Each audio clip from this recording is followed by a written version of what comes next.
ரோமர்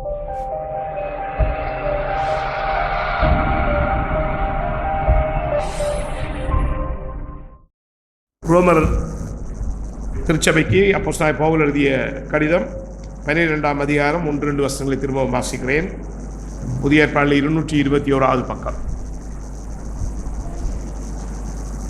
அப்படி இருக்க சகோதரரே, நீங்கள் உங்கள் சரீரங்களை பரிசுத்தமும் தேவனுக்கு பிரியவுமான ஜீவ பலியாக ஒப்புக் கொடுக்க வேண்டும் என்று தேவனுடைய இரக்கங்களை முன்னிட்டு உங்களை வேண்டிக் கொள்கிறேன். இதுவே நீங்கள் செய்யத்தக்க புத்தியுள்ள ஆராதனை. நீங்கள் இந்த பிரபஞ்சத்துக்கு ஒத்த வேஷம் தெரியாமல் தேவனுடைய நன்மையும் பிரியமும் பரிபூர்ணமான சித்தமும் என்னதென்று அறியத்தக்கதாக உங்கள் மனம் புதிதாகிறதுனாலே மறுரூபமாகுங்கள். நாங்கள் ஜெபம் செய்து தியானத்துக்களை கடந்து செல்லலாம். கிருபையில் ஐஸ்வர்யமிக்க எங்கள் அருமை ஆண்டவரே, இந்த அருமையான காலை பொழுதுக்காக உமக்கு நன்றி சொல்லி உம்மை துதிக்கிறோம். கர்த்தரும் இரட்சகருமாகிய ஆண்டவர் உம்முடைய ஜீவனுள்ள வார்த்தைகளை கொண்டு எங்களோடு பேசுகிறதற்காக உமக்கு நன்றி சொல்லுகிறோம். அந்த வார்த்தைகளிலிருந்து கற்றுக்கொள்வதற்கு திருச்சபை மக்களுக்காக எங்களுக்கு நீ கொடுத்த இந்த பெரிய வாய்ப்புக்காய் நன்றி. மனுஷன் அப்பத்தினால் மாத்திரமல்ல, உங்களுடைய வாயிலிருந்து புறப்படுகிற ஒவ்வொரு வார்த்தையினாலும் பிழைக்கிறான் என்று சொன்னீர் ஆண்டவரே. ஆண்டவரே, எங்களுடைய ஆவிக்குரிய வாழ்வை பிழைப்பூட்டும்படியாய் நீர் கொடுத்திருக்கிற ஜீவனுள்ள வார்த்தைகளுக்காக உமக்கு நன்றி சொல்லுகிறோம். அதிலிருந்து நாங்கள் கற்றுக்கொள்வதற்கு நீர் கொடுக்கிற வாய்ப்புகளுக்காக நன்றி சொல்லுகிறோம். ஆண்டவரே, அதன் சரியான அர்த்த விளக்கங்களை நாங்கள் எடுத்துக்கொள்ள எங்களுக்கு உதவி செய்யும். நம்பிக்கையோடு உடைய வார்த்தைகளை ஏற்றுக்கொண்டு எங்கள் நடைமுறை வாழ்க்கையில் அதை பிரயோகித்து வாழ கர்த்தர் எங்களுக்கு அனுக்கிரகம் செய்யும்படியாய் எங்கள் ஆண்டவரும் அருமை இரட்சகரும் ஆகிய இயேசு பிரபு நாமத்திலே ஜெபம் கேட்கிறோம் எங்கள் அருமை தகப்பனே, ஆமென். நாங்கள் கடந்த தடவை இந்த வார்த்தைகளை ஏற்கனவே தியானிக்க ஆரம்பித்திருக்கிறோம். அப்போஸ்தலனாகிய பவுல் முதல் 11 அதிகாரங்களிலே கடவுளுடைய நீதியை குறித்து அவர் அங்கே பேசுவதை நாங்கள் வாசிக்கிறோம். அல்லது நற்செய்தியை குறித்து அவர் அங்கே நாங்கள் பேசுவதை வாசிக்கிறோம். கடவுள் எப்படி தம்முடைய நற்செய்தியின் மூலமாய் மனிதர்கள் பாவத்தில் வீழ்ச்சியடைந்த மனிதர்களை நீதிமான்களாக்கி அவர்களை என்றென்றுமாக காக்கிறார் என்பதையும், அவர்கள் ஜூதர் புறவினத்தாராகிய சகல மக்களையும் கடவுள் ஆபிரகாமுக்கு வாக்களித்தது போல மீட்டு ரட்சித்திருக்கிறார் என்பதையும் அங்கே அப்போஸ்தலனாகிய பவுல் முதல் 11 அதிகாரங்களிலே பேசியிருப்பதை நாங்கள் அவதானிக்கிறோம். பிற்பாடு 12ஆம் அதிகாரத்திலிருந்து 16ஆம் அதிகாரம் வரை தன்னுடைய அந்த அவ்விதமான தேவனுடைய நீதிமான ஆக்குதல் செயற்பாடு எவ்விதமாக நம்முடைய நடைமுறை வாழ்க்கையில் பிரதிபலிக்க வேண்டும் என்பதை அவர் அங்கே காண்பிக்கிறார். அதாவது எங்களுடைய இறையியல் எங்களுடைய நடைமுறை வாழ்க்கையில் பிரதிபலிக்க வேண்டும் என்பதை அவர் அங்கே பேசுவதை குறித்து நாங்கள் வாசிக்கிறோம். ஆனால் அதை அவர் பேசும்போது முதலாவதாக அப்படி இருக்க என்ற வார்த்தை அவர் ஆரம்பிக்கிறார். ஆகவே இந்த தொடர்பு வார்த்தைகள் முக்கியத்துவத்தை நாங்கள் ஏற்கனவே கவனித்திருக்கிறோம். எனவே அவர் அங்கே என்ன சொல்ல முயற்சிக்கிறார் சொன்னால், அவர் கடவுள் எங்களை நீதிமான் ஆக்கி இருப்பதனாலே, கடவுளுடைய நீதி எங்களுக்கு கிடைத்திருப்பதனாலே இப்பொழுது நாங்கள் அதற்கு நன்றியாக இந்த பூமியிலே கடவுளுக்கு பிரமாணிக்கமாய் அவருக்கு உண்மையாய் பக்தியுள்ள ஒரு வாழ்க்கையை கிறிஸ்தவர்களாக இந்த பூமியிலே வாழ வேண்டும் என்று சொல்லி அவர் அங்கே பேசியிருப்பதை நாங்கள் அவதானிக்கிறோம். ஆகவே இந்த வரிசையை நாங்கள் சரியாக கவனிப்பது முக்கியம். எது முதலாவது வர வேண்டும் என்பதை நாங்கள் கவனிக்க வேண்டும்.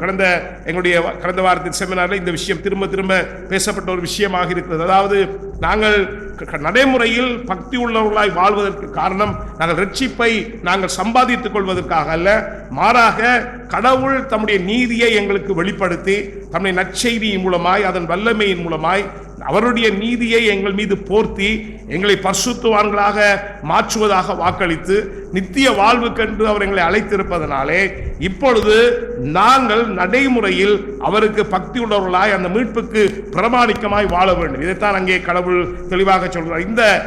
இந்த சத்தியம் உலகத்தின் பார்வைக்கும் வேதாமத்தின் பார்வைக்கும் அல்லது கிறிஸ்தவத்தின் பார்வைக்கும் மிற்றும் மாறுபட்டதாக இருக்கிறதை நாங்கள் புரிந்து கொள்ள வேண்டும். என்றால் இந்த உலகத்திலே இந்த ஒழுங்கு சரியாக வைக்கப்படுவதில்லை. அல்லது முதலாவது மனிதர்கள் என்ன யோசிக்கிறார்கள் சொன்னால், தங்களுடைய முயற்சியினாலே இறைவனுடைய ஃபேவரை, இறைவனுடைய பிரியத்தை தாங்கள் சம்பாதித்துக் கொள்ள முடியும் என்று நினைக்கிறார்கள். இதனால்தான் உலகத்தின் மனிதர்கள் கடவுளுடைய இரக்கத்தை சம்பாதிப்பதற்கு, கடவுளுடைய மீட்பை தங்களுடைய முயற்சிகளினாலே சம்பாதித்துக் கொள்வதற்கு பல்வேறு விதங்களிலே முயற்சிக்கிறதை நாங்கள் வாசிக்கிறோம். ஆனால் உலகத்தின் பல்வேறு மார்க்கங்களில் உள்ள மனிதர்கள் மாத்திரமல்ல, கிறிஸ்தவர்கள் என்று தங்களை சொல்லிக் கொள்கிற மனிதர்களும் அதே விதமாக இந்த ஒழுங்கு வரிசையை சரியாய் புரிந்து கொள்ளாததனாலே அவர்கள் என்ன நினைக்கிறார்கள், தங்களுடைய முயற்சியினாலே பிரயாசங்களினாலே தாங்கள் ரட்சிப்பை சம்பாதித்துக் கொள்வதாக அவர்கள் நினைக்கிறார்கள். அதுக்காக மனிதர்கள் கடுமையாய் போராடுகிறார்கள். அதில் தோல்வி அடைவதைத்தான் நாங்கள் வேதத்திலே வாசிக்கிறோம். அதனால்தான் யாத்திராமத்திலே நாங்கள் கடவுள் பிரமாணங்களை மக்களுக்கு தம்முடைய மக்களுக்கு கொடுக்கின்ற அந்த ஒழுங்கு வரிசையை நாங்கள் கவனிக்க வேண்டும். யாத்திராம் 20ஆம் அதிகாரத்தை நாங்கள் கவனிக்கிறோம். அங்கே கடவுள் கர்த்தராகிய ஆண்டவர் இயேசு கிறிஸ்து மனிதர்களை, இஸ்ரேல் மக்களை அந்த எகிப்து நாட்டின் அடிமைத்தனத்திலிருந்து மீட்டு அவர்களை விடுதலை செய்து கொண்டு வரும் பொழுது அவர்களுக்கு பிரமாணங்களை கொடுக்கிறார். அவள் எவ்விதமாக தம்முடைய மக்களாக இந்த பூமியிலே வாழ வேண்டும் என்பதை அவர்களுக்கு கற்றுக் கொடுக்கிறார். அப்படி கற்றுக் கொடுக்கும் பொழுது நாங்கள் 20ஆம் அதிகாரத்திலே வாசிக்கிறோம். 3ஆம் வசனத்திலே என்னை அன்றி உனக்கு வேறு தேவர்கள் உண்டாயிருக்க வேண்டாம் என்ற முதலாம் கற்பனையை வாசிக்கிறோம். அவ்விதமாக 10 கற்பனைகளை நாங்கள் அந்த 20ஆம் அதிகாரத்திலே வாசிக்கிறோம். அங்கே ஒவ்வொரு கற்பனைகளும் எங்களுக்கு அங்கே ஒன்றுக்கு பின் ஒன்றாக கொடுக்கப்பட்டிருக்கிறது. அதாவது முதலாவது கற்பனை என்னை அன்றி உனக்கு வேறு தேவர்கள் உண்டாயிருக்க வேண்டாம். மேலே பிறகு சொல்கிறார் 2ஆம் கற்பனையிலே மேலே வானத்திலும் கீழே பூமியிலும் பூமியில் தண்ணீரிலும் உண்டாயிருக்கிறவர்களுக்கு ஒப்பான ஒரு சொரூபத்தையாலும் யாதொரு விக்கிரகத்தையாலும் நீ உனக்கு உண்டாக்க வேண்டாம், நீ அவர்களை நமஸ்கரிக்கவும் சேவிக்கவும் வேண்டாம் என்று சொல்லி அவர் 2ஆம் கற்பனையை குறிப்பிடுகிறார். இவ்விதமாக அவர் 10 கற்பனைகளை ஒன்றின் பின் ஒன்றாக கொடுக்கிறார். 10 கற்பனை மட்டுமல்ல, அதன் பின்பதாக நாங்கள் வாசிக்கிறோம் பல்வேறு விதமான பிரமாணங்களை மக்களுக்கு அவர் கொடுக்கிறார். ஆனால் நாங்கள் கவனிக்க வேண்டியது இந்த வரிசையை நாங்கள், இந்த ஒழுங்கை நாங்கள் கவனிக்க வேண்டும். முதலாவது அவர் கற்பனைகளை கொடுக்கவில்லை. அதாவது எகிப்து நாட்டிலே இஸ்ரேல் மக்கள் அடிமைகளாக இருக்கும் பொழுது நாங்கள் வாசிக்கிறோம், அவர்கள் அடிமைகளாக இருக்கிற நிலையை கடவுள் நோக்கி பார்க்கிறார். அவருடைய கூக்குரலை அவர் கேட்கிறார். அவர்கள் கூக்குரலை கேட்கிற பொழுது கடவுள் மோசையை அவர்களை மீட்கும்படியாக அனுப்புகிறார். மோசையை மீட்கும்படியாக அனுப்பும் பொழுது அவர் இந்த 10 கற்பனையை மோசைக்கு கொடுத்து அனுப்பவில்லை. இந்த 10 கற்பனைகள் அவர்களுக்கு கொடுத்து இந்த 10 கற்பனையின்படி நானே உங்கள் கடவுள், நீங்கள் என்னை இவ்விதமாகத்தான் நீங்கள் வணங்க வேண்டும், என்னுடைய பெயரை நீங்கள் தவறாக பயன்படுத்தக்கூடாது, என்னுடைய ஓய்வு நாளை நீங்கள் பரிசுத்தமாய் ஆசரிக்க வேண்டும், உங்கள் தகப்பனை தாயும் நீங்கள் கனம் பண்ண வேண்டும். இவ்விதமாக 10 கற்பனைகளை கொடுத்துவிட்டு இந்த 10 கற்பனைகளை நீங்கள் பின்பற்றி வருவீர்களா இருந்தால் உங்களை நான் மீட்டு எகிப்தில் இருந்து விடுதலை ஆக்கி நான் வாக்களித்த தேசத்துக்கு உங்களை கொண்டு போவேன் என்று கடவுள் சொல்லவில்லை. கடவுள் அங்கே மக்களிடத்தில் சென்று சொல்லுகிறார், ஆபிரகாம், ஈசாக்கின், யாக்கோபின் தேவனாகிய கர்த்தர் உங்கள் கூக்குரலை கேட்டிருக்கிறார், உங்களை ரட்சிக்கும்படி அவர் இறங்கி வந்திருக்கிறார். ஆகவே அவர் உங்களை விடுதலை ஆக்கும்படி என்னை அனுப்பியிருக்கிறார், அவர் உங்களை விடுதலை ஆக்குவார் என்று சொல்லி அங்கே அந்த மக்களுக்கு மோசே சொல்லுகிறார். அவர்களை விடுதலையாக்கி கொண்டு வந்த பிற்பாடு இப்பொழுது சீனாய் வனாந்தரத்திலே கடவுள் அவர்களோடு, அவர்கள் ஆண்டவராக அவர்களை மீட்டு ரட்சித்த கடவுளாக எவ்விதமாக தன்னுடைய மீட்புக்கு உண்மையாக பிரமாணிக்கமாக அவர்கள் வாழ வேண்டும் என்பதை அவர்களுக்கு கற்றுக் கொடுக்கிறார். எனவேதான் நாங்கள் 3ஆம் வசனத்துக்கு நாங்கள் நேரடியாக செல்லக்கூடாது. நாங்கள் முதலாவதாக 1-2 வசனங்களை வாசிக்க வேண்டும். 20 வாசிக்கிறோம், தேவன் பேசி சொல்லிய சகல வார்த்தைகளும் ஆவட உன்னை அடிமைத்தின வீடாகிய எகிப்து தேசத்திலிருந்து புறப்பட பண்ணின உன் தேவனாய கர்த்தர் நானே. அதன் பின்பதாகத்தான் அவர் சொல்கிறார், என்னை அன்றி உனக்கு வேறு தேவன் உண்டாயிருக்க கூடாது. அவை இந்த வருஷம் முக்கியமானது. கடவுள் மனிதர்களை எகிப்தில் அடிமைகளாக இருந்த தம்முடைய மக்களை மீட்டு ரட்சிக்கிறார். அவ்விதமாக ரட்சிக்கப்பட்ட மக்கள் அந்த ரட்சிப்புக்கு பிரமாணிக்கமாய், அதுக்கு நன்றியாய், இந்த பூமியில் அவருக்கு சாட்சியாய் எப்படி வாழ வேண்டும் என்பதற்காக அவர்களுக்கு கட்டளைகளை கொடுக்கிறார். எனவே நாங்கள் கட்டளைகளை பெற்றுக்கொள்வது நாங்கள் ரட்சிக்கப்படுவதற்காக அல்ல, ரட்சிக்கப்பட்டதனால் தான் கட்டளை பெற்றிருக்கிறோம். அந்த ரட்சிக்கப்பட்டதற்காக எங்களை மீட்டு ரட்சித்த கடவுளுக்கு பிரமாணிக்கமாய் வாழ்வதற்காக கடவுள் எங்களுக்கு கட்டளைகளை கொடுத்திருக்கிறார். இந்த பூமியிலே அவருக்கு சாட்சியாய் வாழ்வு, இந்த வரிசையை நாங்கள் சரியாக பெற்றிருக்க வேண்டும். எப்படி எகிப்தின் இஸ்ரேல் மக்கள் எகிப்திலே அடிமைகளாக இருந்தார்களோ, எப்படி பார்வோனுக்கு அடிமையாய், எகிப்துக்கு அடிமையாய், தாங்கள் விரும்பியது போல சுதந்திரமாய் வாழ முடியாதவர்களாய் ஆவிக்குரிய நிலையிலே, சமூக நிலையிலே, பொருளாதார நிலையிலே, அரசியல் நிலையிலே அடிமைகளாக இருந்தார்களோ, அதே விதமாக நானும் நீங்களும் ஒவ்வொருவரும் பாவத்திற்கு அடிமைகளாக, பிசாசுக்கு அடிமைகளாக, இந்த உலகத்துக்கு, இந்த உலகத்தின் வழிபாடுகளில் நாங்கள் அழிந்து போனவர்களாக நாங்கள் பாவத்தில் இருந்தோம். கடவுள் தம்முடைய குமாரனை அனுப்பி எங்களை மீட்டு ரட்சித்திருக்கிறார். இப்பொழுது நாங்கள் ரட்சிக்கப்பட்டதனால்தான் ஜீவன் உள்ள கடவுளை தொழுது கொள்ளக்கூடிய மக்களாக நாங்கள் இருக்கிறோம். கடவுள் எகிப்தின் அடிமைத்தனத்திலிருந்து, பார்வோனிடத்திலிருந்து எப்படி இஸ்ரேல் மக்களை மீட்டு ரட்சித்தாரோ, அதே விதமாக கடவுள் பிசாசின் அடிமைத்தனத்திலிருந்து, பாவத்தின் அடிமைத்தனத்திலிருந்து எங்களை மீட்டு ரட்சித்திருக்கிறார். இப்பொழுது கடவுள் எகிப்திலிருந்து விடுதலையாக்கப்பட்ட மக்களை சீனாய் வனாந்தரத்தில் கொண்டு வந்து வைத்து அவர்களோடு உடன்படிக்கை செய்து அந்த சீனாய் உடன்படிக்கையின் டாக்குமெண்டாக அவர்களுக்கு இந்த 10 கட்டளைகளை கொடுக்கிறார். அதே போலதான் பாவத்தின் அடிமைகளாக இருந்த எங்களை கடவுள் மீட்டு ரட்சித்து அந்த மீட்கப்பட்ட மக்களாக இந்த பூமியிலே நாங்கள் வாழ வேண்டும் என்பதற்காக பிரமாணங்களை கொடுத்திருக்கிறார். இங்கே அப்போஸ்தலர் பவுல் அதைத்தான் இங்கே ரோமர் 12ஆம் அதிகாரத்தில் செய்கிறார்.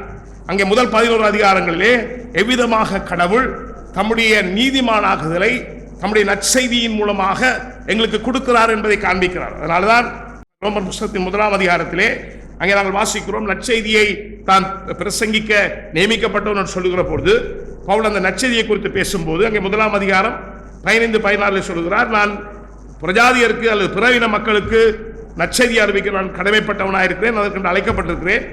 அவை 15ஆம் வசனத்தை சொல்கிறார், ஆகையால் ரோமாபுரியில் இருக்கிற உங்களுக்கும் என்னால் இயன்ற மட்டும் சுவிசேஷத்தை பிரசங்கிக்க விரும்புகிறேன். இந்த சுவிசேஷம் என்ன என்பதை பற்றி பேசும்போது கிறிஸ்துவின் சுவிசேஷம், இந்த கிறிஸ்துவின் சுவிசேஷத்தை குறித்து நான் வெட்கப்படேன். கிறிஸ்துவை பற்றிய செய்திதான் சுவிசேஷம். சுவிசேஷம் என்பது என்ன? இயேசுவை பற்றிய செய்திதான் நற்செய்தி. பாவத்தில் வீழ்ச்சி அடைந்து கடவுளுக்கு நண்பனாக இருக்கும்படி படைக்கப்பட்ட ஆதாம் பாவத்தின் விளைவாக இந்த நட்புறவை இழந்து ஏதேன் தோட்டத்திலிருந்து துரத்தப்பட்டார். அவ்விதமாக ஏதேன் தோட்டத்திலிருந்து துரத்தப்பட்டு கடவுளோடு நட்புறவை இழந்து போன மனிதனை, வீழ்ச்சி அடைந்த மனுக்குலத்தை எவ்விதமாக தம்முடைய மகன் மூலமாக திரும்பவும் மீட்டு ரட்சித்து கடவுள் தன்னோடு நண்பனாக மாற்றி திரும்பவும் ஒரு தோட்டத்திலே, ஒரு நிலத்திலே அவனோடு வாழுகிறார் என்பதை காண்பிப்பதுதான் நற்செய்தி. அதைத்தான் அங்கே ரோமர் 1ஆம் அதிகாரம் 4ஆம் வசனத்திலே நாங்கள் வாசிக்கிறோம். இயேசு கிறிஸ்துவை குறித்து தேவன் தம்முடைய தீர்க்கதரிசி மூலமாய் பரிசுத்த வேதாகமங்களில் முன்னே தம்முடைய சுவிசேஷத்தை பற்றி வாக்குத்தத்தம் பண்ணினபடி கர்த்தராகிய இயேசு கிறிஸ்துவானவர். அவை இயேசு கிறிஸ்துவை குறித்ததுதான் சுவிசேஷம். அவை பவுல் சொல்லுகிறார் இங்கே, கிறிஸ்துவின் சுவிசேஷத்தை குறித்து நான் வெட்கப்படேன். முன்பு யூதரிலும் பின்பு கிரேக்கிலும் விசுவாசிக்கிறவன் எவனோ அவனுக்கு ரட்சிப்பு உண்டாவதற்கு அது தேவ பலனாய் இருக்கிறது. அது தேவனுடைய சக்தியாக, இந்த பலன் என்ற இடத்திலே பயன்படுத்தப்பட்ட வார்த்தை டைனமைட். அவை அதனுடைய பொருள் என்னவென்றால் அது ஒரு பாவியை ரட்சிப்பதற்கான தேவனுடைய வல்லமையாக இருக்கிறது. அது என்ன செய்கிறது? விசுவாசத்தினால் நீதிமான் பிழைப்பான் என்று எழுதி இருக்கிறபடி விசுவாசத்தினாலே உண்டாகும் தேவ நீதி விசுவாசத்துக்கென்று அந்த சுவிசேஷத்தினால் வெளிப்படுத்தப்பட்டிருக்கிறது. ஆகவே நற்செய்தி தேவனுடைய நீதியை வெளிப்படுத்தி பாவியான மனிதர்களை கடவுளுடைய வல்லமையினாலே, கிறிஸ்துவின் வல்லமையினாலே, கிறிஸ்துவின் பாவப்பரிகார பலியினாலே மீட்டு ரட்சிக்கிறது. ஆகவே இந்த ரட்சிப்பை பற்றித்தான் முதல் 12 அதிகாரங்களிலே 11 அதிகாரங்களிலே அல்லது தேவனுடைய நீதிமானாக்குதல் அல்லது தேவனுடைய நீதியை பற்றி தான் அவர் அங்கே பேசுகிறார். ஆகவே தேவனுடைய வல்லமை இந்த சுவிசேஷம் மனிதர்களை நீதிமான்கள் ஆக்கி இருப்பதனாலே இப்பொழுது நாங்கள் எப்படி வாழ வேண்டும் என்பதை நாங்கள் அவர் எங்களுக்கு கற்றுக் கொடுக்க முயற்சிக்கிறார். இது முக்கியமானது. ஏனென்றால் இன்றைக்கு நிறைய மக்கள் என்ன நினைக்கிறார்கள் என்றால், தங்களுடைய முயற்சியினாலே, தாங்கள் முயற்சித்து வாழ்வதனாலே தாங்கள் மீட்பை பெற்றுக் கொள்கிறோம் நினைக்கிறார்கள். இன்றைக்கு பல திருச்சபைகளில் இந்த விதமான போதனைகள் இருக்கிறது. நீங்கள் ரட்சிக்கப்பட வேண்டுமா, நீங்கள் இந்த சட்டங்களை எல்லாம் பின்பற்ற வேண்டும், இந்த கட்டுப்பாடுகளை எல்லாம் நீங்கள் பின்பற்ற வேண்டும், இந்த விதமான கட்டுப்பாடுகளோடு நீங்கள் வாழ வேண்டும், அப்பொழுதுதான் நீங்கள் ரட்சிக்கப்பட முடியும் என்று மக்கள் போதிக்கிறார்கள். ஏனென்றால் அவர்கள் சரியாக அதை புரிந்து கொள்வதில்லை. உதாரணமாக நீங்கள் பிலிப்பியரின் நற்செய்தி நூலுக்கு வாருங்கள், பிலிப்பியரின் நிறுவத்துக்கு வாருங்கள். பிலிப்பியரின் நிறுவம் 2ஆம் அதிகாரம் 12ஆம் வசனத்தை ஒரு வாசியுங்கள். பிலிப்பியர் 2ஆம் அதிகாரம் 12ஆம் வசனம்.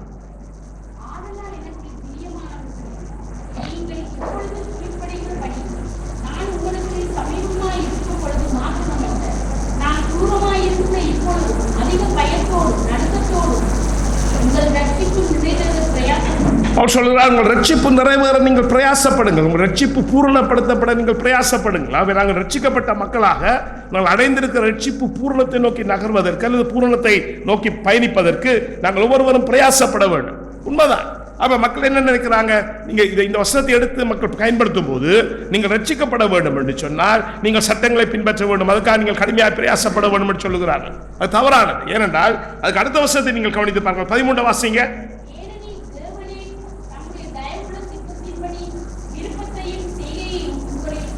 கடவுள் உங்களை ரட்சித்து அந்த ரட்சிப்பின் வாழ்க்கைக்குரிய விருப்பத்தை உங்களுக்கு உண்டு பண்ணுகிறார். அப்படி உண்டு பண்ணுவதனாலே நீங்கள் என்ன செய்ய வேண்டும்? அந்த உங்களுக்கு கடவுள் உங்களுடைய கல்லான இருதயத்தை எடுத்து விட்டு உங்களுக்கு சதையான இருதயத்தை கொடுத்து இப்பொழுது அந்த நவமான இருதயம் அல்லது சதையான இருதயத்தில் பரிசுத்த ஆவி உங்களுக்கு வாசம் பண்ணுவதனாலே அவர் கடவுளுக்கென்று வாழும் விருப்பத்தை உங்களுக்கு உண்டு பண்ணுகிறார். எங்களுடைய உள்ளான இருதயத்திலே கடவுள் எங்களுக்கு அவருடைய சித்தத்தின்படி வாழும் விருப்பத்தை ஏற்படுத்தி இருக்கிறார். அவர் அவ்விதமாக விருப்பத்தை ஏற்படுத்தி இருக்கிறதால் இப்பொழுது உங்களுடைய பொறுப்பு என்ன? அந்த பரிசுத்த ஆவியான உதவியோடு உங்களுக்கு கொடுக்கப்பட்டிருக்க அந்த ரட்சிப்பின் வாழ்க்கையிலே நீங்கள் பிரயாசப்பட்டு வாழ வேண்டும். நாங்கள் ரட்சிக்கப்பட்டதினாலும் பரிசுத்த ஆவியானவர் எங்களுக்கு கொடுக்கப்பட்டதினாலும் தான் நாங்கள் கிறிஸ்தவ பக்தி வாழ்க்கைக்கு பிரயாசப்படுகிறோமே தவிர ரட்சிக்கப்படுவதற்காக அல்ல. இதை நாங்கள் சரியாக இந்த வரிசையை நாங்கள் சரியாக புரிந்து கொள்ள வேண்டும். இன்னொரு விதமாக சொல்வதாக இருந்தால், அப்போஸ்தலனாகிய பவுல் 12ஆம் அதிகாரத்தை முதலாவது எழுதிவிட்டு அதுக்கு பிற்பாடு இது எழுதவில்லை. 11 அதிகாரங்களிலே எவ்விதமான ஒரு பாவியை தேவனுடைய நீதி நீதிமான ஆக்குகிறது, தேவனுடைய நீதி எவ்விதமாய் பாவியான மனுஷனை அவருடைய கிருபையினாலே மீட்டு ரட்சிக்கிறது என்பதை அவர் காண்பித்து விட்டுத்தான் அவ்விதமாக நீதிமானாக்கப்பட்ட மனிதர்கள் தங்களுடைய நீதிமான ஆகுதலை நடைமுறையிலே தங்களுடைய இறையியல் நம்பிக்கையை, தங்களுடைய இறையியலை, தங்களுடைய நடைமுறை பக்தி வாழ்க்கையில வெளிப்படுத்தி வாழ வேண்டும் என்று இப்பொழுது எழுதுகிறார். இந்த வரிசை மிகவும் முக்கியமானது. ஆகவே நாங்கள் பிரயாசப்படுவது, ஒரு பக்தி உள்ள வாழ்க்கை வாழ்வதற்காக இந்த பூமியிலே நாங்கள் பாடுபடுவது ரட்சிப்பை நாங்கள் சம்பாதிப்பதற்காக அல்ல, நாங்கள் ரட்சிக்கப்பட்டிருப்பதனாலே நாங்கள் அப்படி வாழ வேண்டும் என்று பவுல் சொல்கிறார். இந்த வரிசையை நாங்கள் சரியாக புரிந்து கொள்ள வேண்டும். தொடர்ந்து அப்போஸ்தலனாகிய பவுல் அங்கே சொல்கிறார், நாங்கள் கடந்த தடவை பார்த்தது போல நீங்கள் ரட்சிக்கப்பட்ட மக்களாக நீங்கள் என்ன செய்ய வேண்டும் என்று சொன்னால், உங்களை நீங்கள் கடவுளுக்கென்று முழுமையாக அர்ப்பணிக்க வேண்டும்.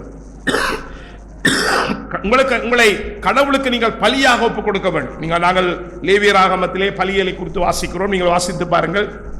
அங்கே தெளிவான முறையிலே பலியாக கொடுக்கப்படுகிற பொருள் பழுதற்றதும் மாசற்றதாக இருக்க வேண்டும், அது முழுமையாக ஒப்புக் கொடுக்க வேண்டும், அது முழுமையாக தகனிக்கப்பட வேண்டும் என்று சொல்லப்படுகிறது. ஆனால் அங்கே பேசப்படுவது பாவ பரிகார பலி, ஆனால் இங்கே பேசப்படுவது பாவ பரிகார பலி அல்ல. காரணம் என்னவென்று சொன்னால், பாவத்துக்கு பரிகாரமாக நாங்கள் மரிப்பது கிடையாது. ஏன்? கிறிஸ்து எங்களுடைய பாவங்களுக்கு பதிலாக மரித்து எங்களுக்கு மீட்பை கொடுத்திருக்கிறார். இப்பொழுது பாவத்துக்கு பதிலாக யாரும் மரிப்பது கிடையாது, பாவத்துக்கு நிவாரணமாக யாரும் தங்களை பலியாக கொடுப்பது கிடையாது. மாறாக அவர் என்ன சொல்கிறார்? பலி என்பது முற்றுமாக கடவுளுக்கு அர்ப்பணிக்கப்படுகிறது. பழைய ஏற்பாட்டிலே இப்பொழுது உங்களுடைய வாழ்க்கை கடவுளுக்கென்று முற்றுமாக அர்ப்பணிக்கப்பட்டிருக்க வேண்டும் என்று அவர் இங்கே காண்பிக்கிறார். இதை நாங்கள் கடந்த வாரத்திலே கவனித்திருக்கிறோம். அவர் என்ன சொல்கிறார்? நீங்கள் இந்த பிரபஞ்சத்துக்கு ஒத்த வேஷம் தெரியாமல் தேவனுடைய நன்மையும் பரிபூர்ணமான பிரியமும் பரிபூர்ணமான சித்தமும் இன்னது என்ற பகுத்தறியத்தக்கதாக உங்கள் மனம் புதிதாகிறதுனாலே மறுரூபமாகுங்கள் என்று சொல்லுகிறார். இந்த விஷயத்தை தான் நாங்கள் கவனிக்க வேண்டும் என்று யோசிக்கிறேன். கடந்த வாரத்தில் நாங்கள் உலகத்துக்கு ஒத்த வேஷம் தரித்தல் என்ற விஷயத்தை பற்றி நாங்கள் பேசிக் கொண்டிருந்தோம். இன்றைக்கு உலகத்துக்கு ஒத்த வேஷம் தரிக்கிறது என்பதனுடைய உண்மையான பொருளை நாங்கள் புரிந்து கொள்ள வேண்டியது அவசியம் என்பதை நான் உங்களுக்கு காண்பித்தேன். அதுக்கு காரணம் என்னவென்று சொன்னால், உலகத்துக்கு ஒத்த வேஷம் தரித்தல் என்பதை பற்றி தவறான இறையியல் பேசப்படுகிறது. உண்மையிலே அதாவது எது உலகத்துக்கு ஒத்த வேஷம் தரிப்பது? இப்ப கிறிஸ்தவர்கள் சபைகளிலே நாங்கள் திரும்ப திரும்ப பார்க்கிறோம், உலகத்தார் போல இருக்காதீங்க, உலகத்தார் போல இருக்காதீங்க, உலகத்துக்கு ஒத்த வேஷம் தரிக்காதீங்க என்று சொல்லும் பொழுது ஒவ்வொரு திருச்சபைகளிலும் அதை எவ்விதமாக மக்களுக்கு விளங்கப்படுத்த அல்லது அதிலிருந்து என்ன அப்ளிகேஷனை கொடுக்கிறார்கள் நீங்கள் யோசித்து பார்த்தீர்கள் என்றால், பல்வேறு விதமான எக்ஸ்ட்ரீம்ஸ் இருக்கிறார்கள். உலகத்துக்கு ஒத்த வேஷம் தரிக்காதீர்கள் என்பதனுடைய பொருள் என்னன்னு சொன்னால், நீங்கள் கலர் உடுப்புகளை உடுத்தாதிருங்க, வெள்ளதான் நீங்கள் உடுத்த, வெள்ள ஆடைகளை உடுத்துங்கள், அதான் பரிசுத்தமானது, அந்த ஆடைகளைத்தான் நீங்கள் உடுத்த வேண்டும். நீங்கள் அது மட்டுமல்ல, உங்களுக்கு தெரியும் அந்த திருச்சபையிலே திருப்பந்தி ஆராதனைக்கு நீங்கள் பங்கு பெற்ற வேண்டும் என்று சொன்னால் இந்த சட்டங்களை எல்லாம் நீங்கள் பின்பற்றி இருக்க வேண்டும்.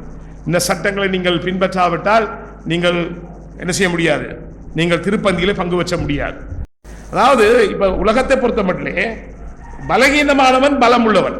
இப்ப சில பேர் பலம் உள்ளவர்கள், சில பேர் பலகீனமானவர்கள் வேதம் சொல்லுது நிச்சயமா. இப்ப ரோமர் புத்தகத்திலே 14ஆம் அதிகாரத்தில் அப்போஸ்தலனாகிய பவுல் பலம் உள்ளவன் பலகீனமானவரை பற்றி பேசுகிறார். விசுவாசத்தில் பலவீனம் உள்ளவனை சேர்த்துக் கொள்ளுங்கள், ஆனாலும் அவனுடைய மன ஐயங்களை குற்றமாய் நிர்ணயிக்காதிருங்கள். ஒருவன் எந்த பதத்தையும் புசிக்கலாம் என்று நம்புகிறான், பலவீனனோ மரக்கரைகளை மாத்திரம் புசிக்கிறான். புசிக்கிறவன் புசியாதிருக்கவனை அற்பமாய் எண்ணாதிருப்பானாக, புசியாதிருக்கிறவன் புசிக்கிறவனை குற்றவாளியாக தீர்க்காதிருப்பானாக, தேவன் அவனை ஏற்றுக்கொண்டாரே. இப்ப யார் பலம் உள்ளவன் சொல்றார், யார் பலகீனன் என்றார்.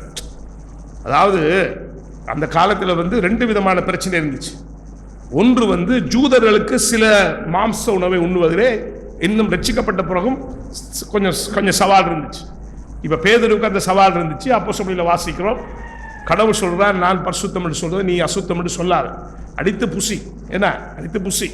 என்ற பழைய ஏற்பாட்டிலே உனக்கு கொடுக்கப்பட்டிருக்கிற உணவு சட்டங்கள் எல்லாம் வந்து நீங்க வேறு பிரிக்கப்பட்ட மக்கள் என்று காண்பிப்பதற்காக கொடுக்கப்பட்டதே தவிர அதை சாப்பிட்றதால ஒரு தீங்கும் கிடையாது அடிப்படையில்.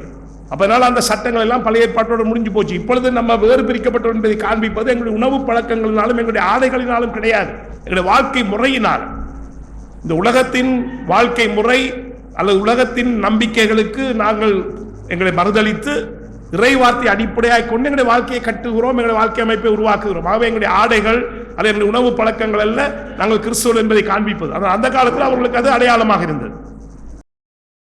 அப்ப அதனால ரட்சிக்கப்பட்ட சில யூதர்கள் நினைத்தார்கள் நம்ம வந்து இந்த பன்னி என்ன இந்த மாதிரி தடை செய்யப்பட்ட மிருகங்கள் இதெல்லாம் நம்ம சாப்பிடக்கூடாது என்று அவர்களுக்கு இன்னும் ஒரு தெளிவற்றவர்களாக இருந்தாங்க. அப்ப அவர்கள் பலகீனமானவர்கள், சாப்பிடக்கூடாதுன்னு நினைக்கிறவங்க. அல்லது புறஜாதி மக்களை பொறுத்த மட்டுமே, பிற இன மக்களை பொறுத்த மட்டுமே கடைகள் அவங்க தங்களுடைய தெய்வங்களுக்கு பலியிட்ட பிறகுதான், படைத்த பிறகுதான், அல்ல இப்ப இஸ்லாமியர்கள் ஓதுன வட்டியை தான், ஓதி வெட்டுற இறைச்சியை தான் நம்ம எல்லா கல்யாண வீட்லையும் சாப்பிட்றோம்.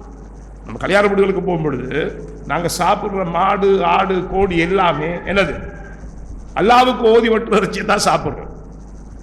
இப்ப இஸ்லாமிலிருந்து ரட்சிக்கப்பட்ட ஒருவர் அல்லது ஒரு இந்துவிலிருந்து ரட்சிக்கப்பட்ட பிரேனத்து மனிதர் ஒருவர், இப்ப அவருக்கு பிரச்சனை என்னன்னா கடையில் விற்கிற இறைச்சியை வாங்கி சாப்பிடலாமா இல்லையா? இப்ப புதுசா ரட்சிக்கப்பட்டவர். அப்ப அவருடைய மனச்சாட்சியில் அவர் யோசிக்கிறார், இது சிலைகளுக்கு வழி படைக்கப்பட்டிருக்கிறதுனால இதை நான் சாப்பிடுறது தப்பு நினைக்கிறார். அப்ப இதைத்தான் பவுல் பலகீனமானவர்கள் சொல்லுகிறார். சாப்பிடக்கூடாது என்று நினைப்பது பலகீனமானது என்றால் அது எல்லாமே சோசரத்தோடு சாப்பிடுற எல்லாம் பரிசுத்தமாக இருக்குது.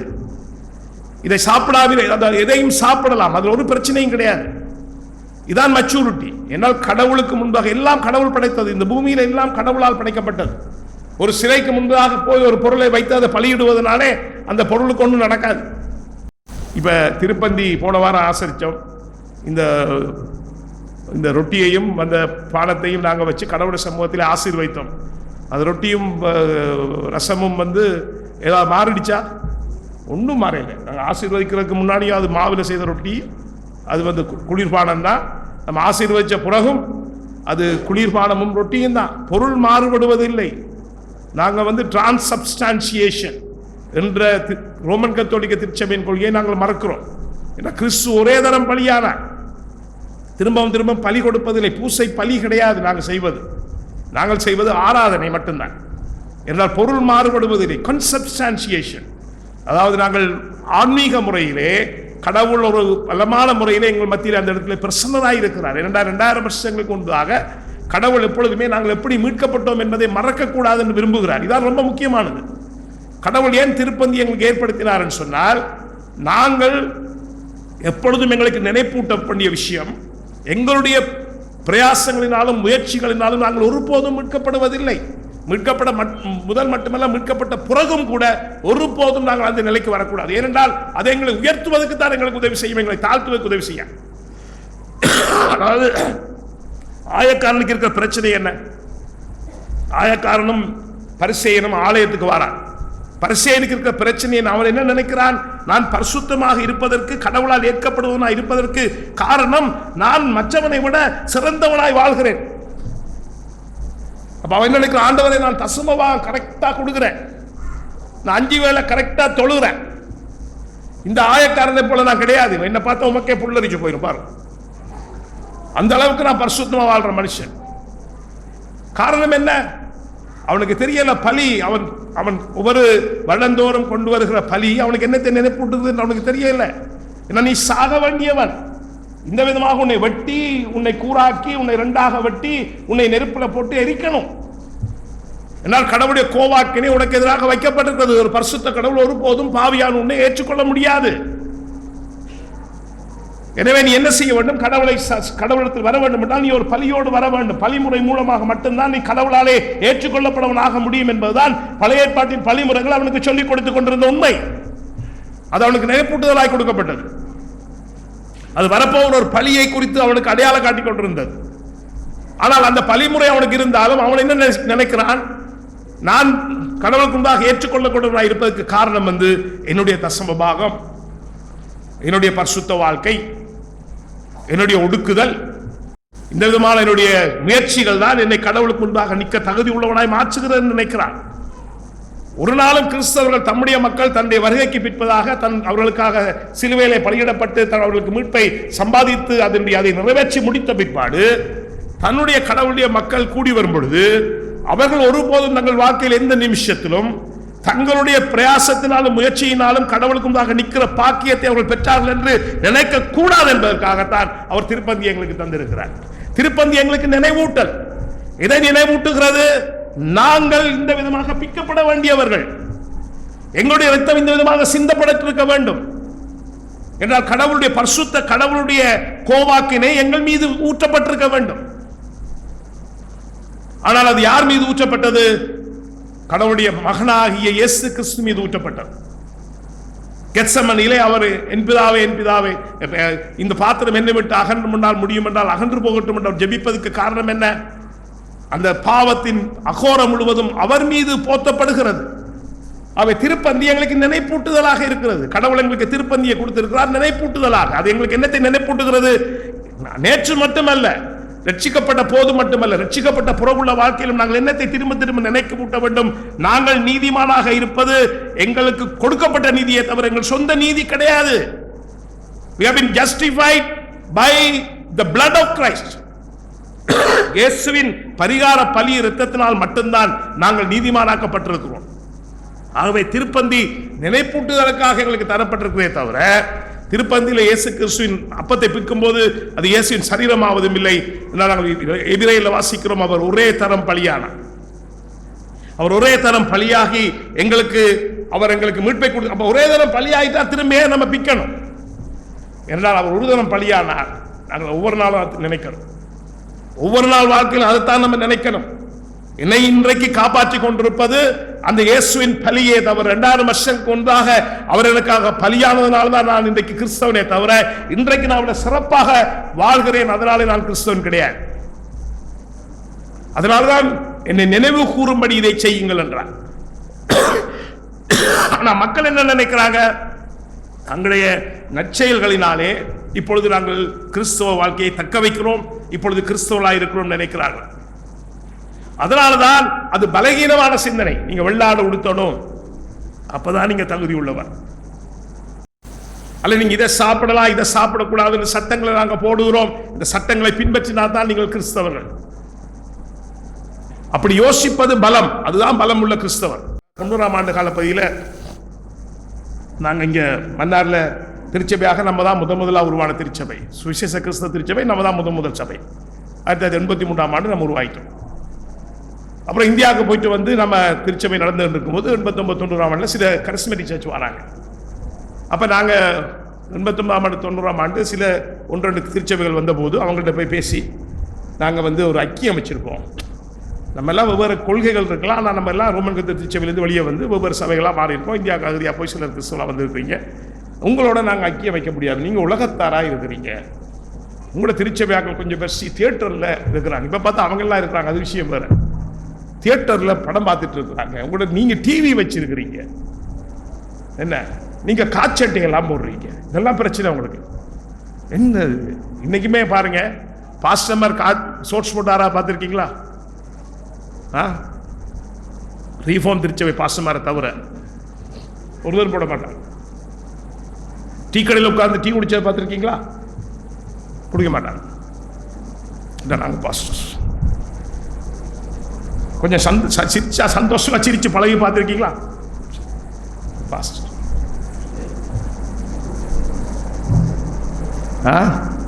திருச்சபைக்குள்ளேயே அந்த மாதிரி போராட்டங்கள் இருக்கு. என்ன நீங்க பாஸ்டர் தான் கூப்பிடணும், என்ன நான் பாஸ்டர் என்று எதிர்பார்க்கிற மக்கள் இருக்கிறாங்க. எவ்வளவு கேவலமா இருக்கு. போதுகிற ஐயான்னு கூப்பிடணும். இப்போ ஒரு டேவிட் என்று போதகர் இருக்காருன்னா, டேவிட் என்ன டேவிட், நமக்கு என்ன டேவிட்டா, நமக்கு என்ன டேவிட் அண்ணா, என்ன நமக்கு நான் என்ன டேவிட் அண்ணா, நமக்கு அண்ணா தான், நமக்கு பாஸ்டர், டேவிட் பாஸ்டர் அப்படின்னு கூப்பிடுவோம். யாரா பாஸ்டரோட கை தோளில் கை போட முடியுமா? நீங்க என்ன இது? கிறிஸ்தவத்துக்கு இதுக்கு சம்பந்தம் இருக்குதா?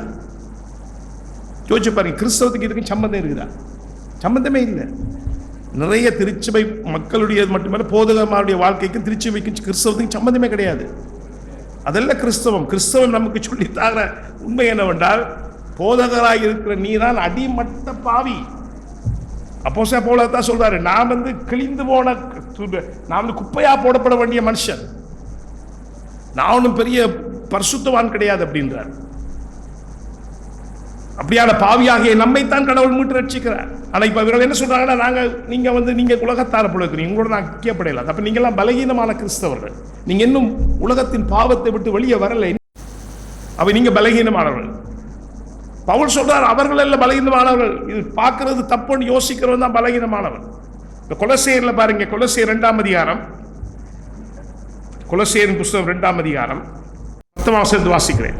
மாயமான தாழ்மையிலும் தேவதூர்களுக்கு செய்யும் ஆராதனையிலும் விருப்பமுற்று காணாதவர்களில் துணிவாய் உழைந்து தன் மாம்ச சிந்தையில வீணாய் இருமாப்பிக் கொண்டிருக்கிற எவனும் உங்கள் பந்தய பொருளை நீங்கள் இழந்து போக முடியும், உங்களை வஞ்சியாதிருக்க பாருங்கள்.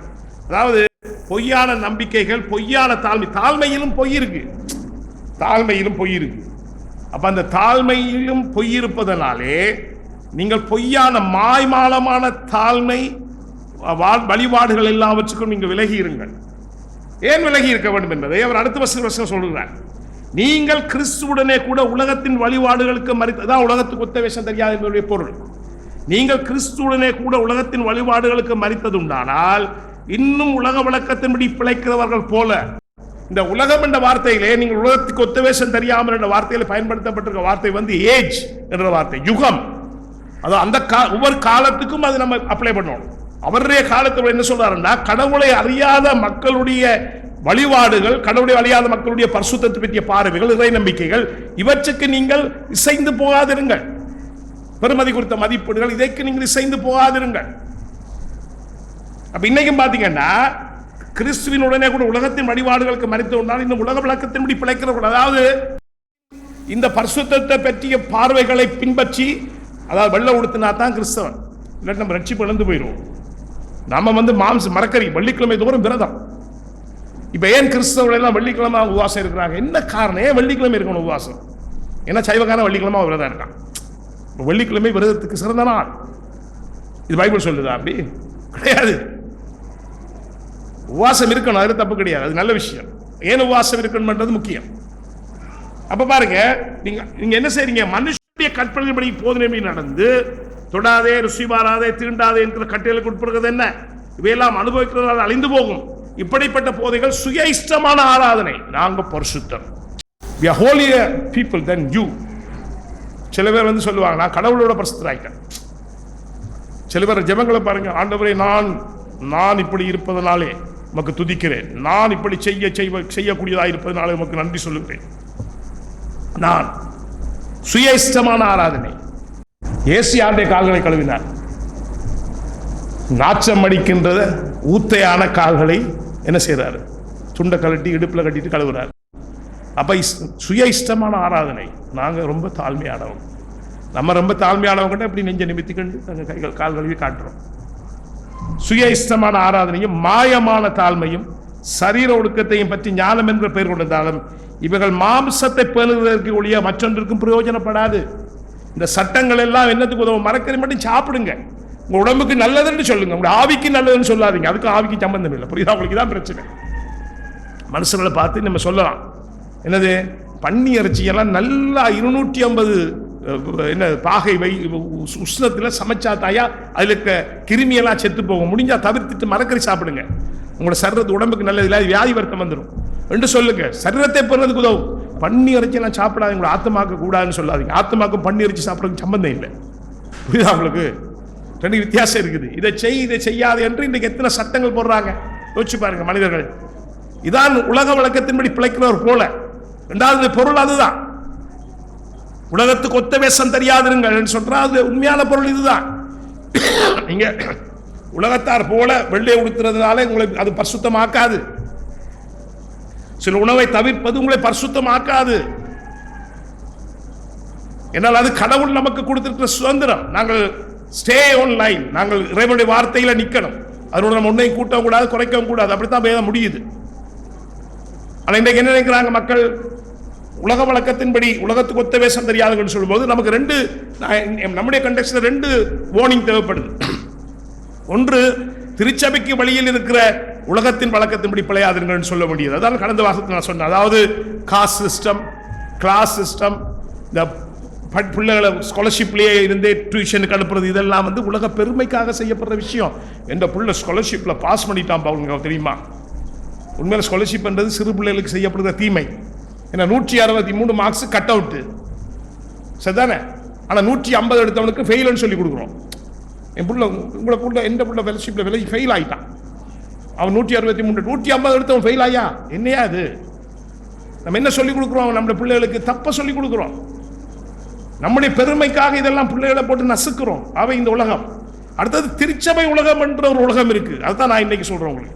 பரிசுத்தத்தை பற்றி நம்மை சுற்றி இருக்கிற பெந்தகோஸ்தே சபைகள் போதிக்கிற உண்மைகள், அவை உண்மைகள் அல்ல, பொய்கள். நீங்க வெள்ள உடுத்தினா தான் பரிசுத்தம், டிவியில் ஒண்ணுமே பார்க்காதீங்க. நீங்க சரியா நாங்க செலக்டிவா இருக்கணும். அதுல எந்த மாற்றம், எல்லாத்தையும் பார்க்கலாம், எல்லாத்தையும் பார்க்கலாம் இருக்க முடியாது. என்ன நாங்கள் எங்களுடைய இறையியலை எங்கள் நடைமுறை வாழ்க்கையில் பிரயோகிக்க வேண்டும். கடவுள் உங்களை மீட்டு ரட்சித்து உங்களை ஒரு பரிசுத்த வாழ்க்கைக்கு அழைத்திருக்கிறார், உங்களை நீதிமான் ஆக்கி இருக்கிறார். இனிமேல் நீங்கள் பிசாசுக்கும் அவன் உங்களை உங்களுக்கு கொடுக்கிற சோதனைகளையும் குறித்து நீங்கள் எச்சரிக்கையா இருக்கணும். அதை நம்ம எதை பார்க்கணும், எதை பார்க்கக்கூடாது என்பதை பற்றி நம்ம செலக்டிவா இருக்கணும். நம்ம கவனமா டெலிபரேட்டா தீர்மானிக்கணும். எல்லாத்தையும் பார்க்கறது கிடையாது. டிவியில் நம்ம ஓபன் பண்ணி வச்சுட்டு போற எல்லாத்தையும் பார்க்கறது கிடையாது. அப்படியே கிடையாது. நம்ம கவனமா வாழணும். ஆனால் நாங்கள் என்ன செய்ய முடியாது, யாருக்கு சட்டம் போடக்கூடாது. இன்னைக்கு நிறைய பார்த்தீங்கன்னா திருச்சபைகள் சட்டத்தை போட, இதெல்லாம் உலகத்திற்கு ஒத்த வேஷம் தரிப்பு. இதுதான் உலகத்துக்கு, இது கிறிஸ்தவ உலகம். நம்ம சூழ ஒரு தவறான கிறிஸ்தவ உலகம் இருக்குது. அப்ப அதையும் நம்ம கவனமா கவனிக்கணும். நம்ம அவிசுவாச உலகத்துக்கு மட்டுமல்ல, விசுவாச உலகத்துக்கும் ஒத்த வேஷம் தரிக்க கூடாது தான் நான் சொல்ல வரேன். நம்ம சூழ ஒரு தவறான கிறிஸ்தவ உலகமும் போதனையும் இருக்குது. அது அந்த பரிசேயன் மாதிரி, லூக்கா 18 வாசிக்கிற பரிசேயன் மாதிரி, நான் 5 வேளை தொழுகிறவன், நான் தசமமாக ஒழுங்காய் கொடுக்கிறவன், நாங்க தான் ஆவிக்குரிய கிறிஸ்தவர்கள். ஆவிக்குரிய கிறிஸ்தவர்கள் என்றால் யாருன்னு சொன்னால், பரிசுத்த ஆவியினாலே நடத்தப்பட்டு தேவனுக்கு நன்மையானதும் தேவனுக்கு பிரியமானதும் தேவன் அவருடைய பரிபூர்ண சித்தமும் என்னது என்று அறிந்து அதன்படி வாழ முயற்சிக்கிறவர்கள் தான் கடவுள் பரிசுத்தாய் நடத்தப்படுகிறவர்கள். அதான் நம்ம இங்க வாசிக்கிறோம். அது என்னது? அதை அவர் எப்படி செய்கிறார்? பரிசுத்த ஆவியானவர் தம்முடைய வார்த்தையினாலே செய்கிறார். ஸ்டே ஆன் லைன் என்றுவார்கள். வார்த்தையில், அதாவது சரியான பாதையில் நிலைத்திருக்கணும். அதே மாதிரி தான் வார்த்தையில் நிலைத்திருக்கிறது. ஒன்றும் கூட்டவும் கூடாது, குறைக்கவும் கூடாது. ரெண்டுமே பாவம். ரொம்ப நம்ம கவனமா இருக்கணும். நம்மை சூழ இருக்கிற மக்கள் நம்மை பார்த்து சொல்லுவாங்க, நீங்க உலகத்தாரை போல, நீங்க ஆவிக்குரிய திருச்சபை அல்ல, நாங்கள் ஆவிக்குரிய திருச்சபை. ஏனென்றால் 2 விதத்திலே நாங்கள் ஆவிக்குரிய. ஒன்று, நாங்கள் அந்நிய பாஷை பேசுவதனால ஆவிக்குரிய திருச்சபைகள், அப்படி பைபிள் எங்குமே சொல்லல. 2வது, நாங்கள் இதையெல்லாம் செய்கிறதில்லை. உலகத்தார் செய்கிற பல விஷயங்கள் நாங்கள் செய்கிறதில்லை. நாங்கள் கடவுளோடு கொடுத்துறதில்லை. யோசிச்சு பாருங்க. இதெல்லாம் மெய் கிறிஸ்தவம். நீங்கள் உலகத்துக்கு ஒத்த வேஷம் தெரியாமல் உங்கள் மனம் புதிதாகிறதுனாலே தேவனுக்கு நன்மையும் தேவனுக்கு பிரியமும் தேவனுடைய பரிபூர்ண சித்தமும் என்னது என்று அறியத்தக்கதாக உங்கள் மனம் புதிதாகிறதுனாலே மர்வமாகுங்கள் என்று பவுல் அழைக்கிறார். எனவே உலகத்துக்கு ஒத்த வேஷம் தரிக்கக்கூடாதுன்னு சொல்லும் பொழுது, நாங்கள் உலகத்தினுடைய பிரின்சிபிள்ஸ், உலகம் சொல்லுகிற தத்துவங்கள், உயர்வானவன் யார் தாழ்வானவன் சொல்லுகிற உலகத்தின் பெருமதி வேல்யூ சிஸ்டம், இவற்றை நாம் நிராகரிக்க வேண்டும். உலகத்தில் சொல்லுகிற இந்த சிஸ்டத்தை மட்டுமல்ல, ஆவிக்குரிய கிறிஸ்தவம் என்று சொல்லப்படுகிற போலி உபதேசங்கள் சொல்லுகிற இதுதான் பரிசுத்தம் என்று சொல்லுகிற போதனைகளை நாங்கள் நிராகரிக்க வேண்டும். வேதாகமம் போதிப்பதுதான் சரியான உபதேசம். அதனால்தான் அப்போஸ்தலர் தெளிவாக சொல்லுகிறார், இவை தொடாதே, ருசி பாரதே, தீண்டாதே என்ற உபதேசங்கள் மாம்சத்தை பேணுவதற்கு உதவும்.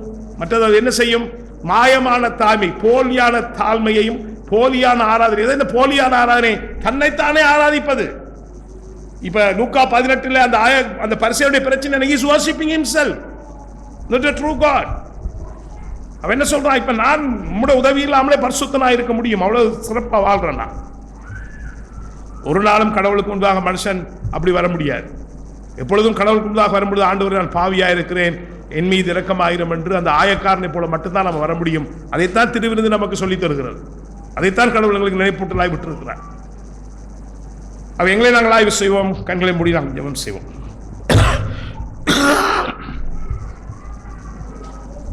கிருபையில் இரக்கம் நிறைந்த எங்கள் அருமை ஆண்டவரே, உமது கிருபை இரக்கம் தயவுக்காக நாங்கள் உமக்கு நன்றி சொல்லுகிறோம்.